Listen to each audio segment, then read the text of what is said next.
नमस्कार, मैं हूं प्रियंका और आप देख रहे हैं दिल्ली दस्तक, जो पहुंचाता है आपके शहर की हर खबर आप तक। भारत के प्रधानमंत्री नरेंद्र मोदी के जन्मदिन के अवसर पर बीजेपी कार्यकर्ता पूरे देश में सेवा सप्ताह के रूप में मना रहे हैं।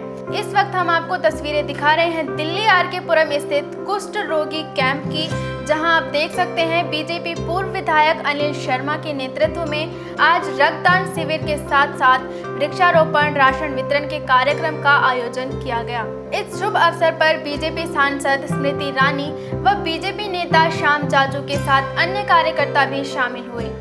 प्रधानमंत्री नरेंद्र मोदी के 70वें जन्म दिवस पर कुष्ठ रोगियों को राशन और मास्क का वितरण किया गया। नरेंद्र मोदी जी देश के सर्वाधिक लोकप्रिय नेता है। आज उनका 70वां जन्मदिन पूरा देश में नहीं, देश विदेश में मनाया जा रहा है।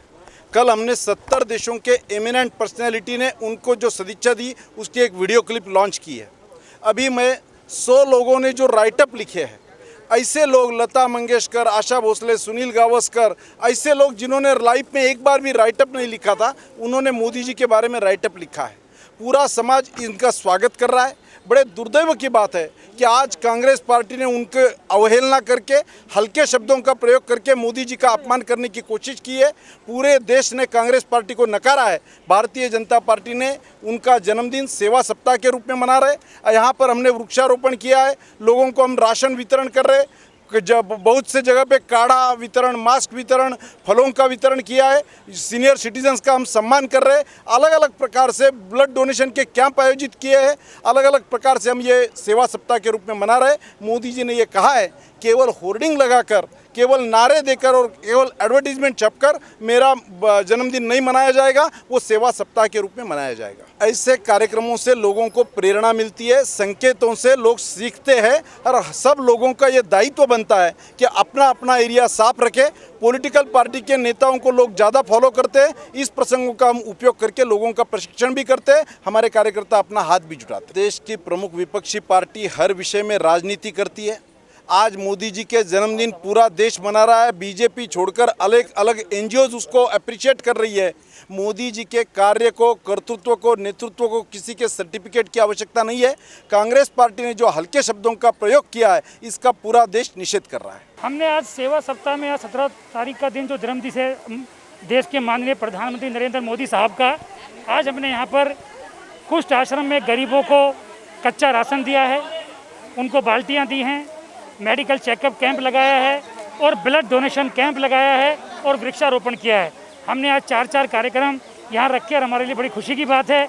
हमारी देश की केंद्रीय मंत्री स्मृति ईरानी जी, हमारे दिल्ली के प्रभारी आदरणीय श्याम जाजू जी, हमारे राष्ट्रीय महामंत्री राज्यसभा सांसद डॉक्टर अनिल जैन जी और हमारे पार्षद, हमारे मंडल अध्यक्ष, हमारे सभी जिलों के सभी पदाधिकारीगण इस कार्यक्रम में आए और सही मायने में सेवा सप्ताह जो मनाते हैं।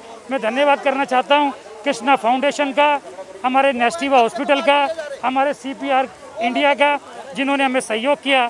सभी का मैं धन्यवाद करना चाहता हूँ। कहीं ब्लड डोनेशन कैंप हो रहा है, कहीं वृक्षारोपण हो रहा है, कहीं स्वच्छता का कार्यक्रम चल रहा है, कहीं फल वितरण का कार्यक्रम चल रहा है, कहीं दवाई वितरण का कार्यक्रम चल रहा है, कहीं अन्न वितरण का कार्यक्रम चल रहा है, कहीं मास्क वितरण का, कहीं सैनिटाइजर्स वितरण का, कहीं काढ़े का।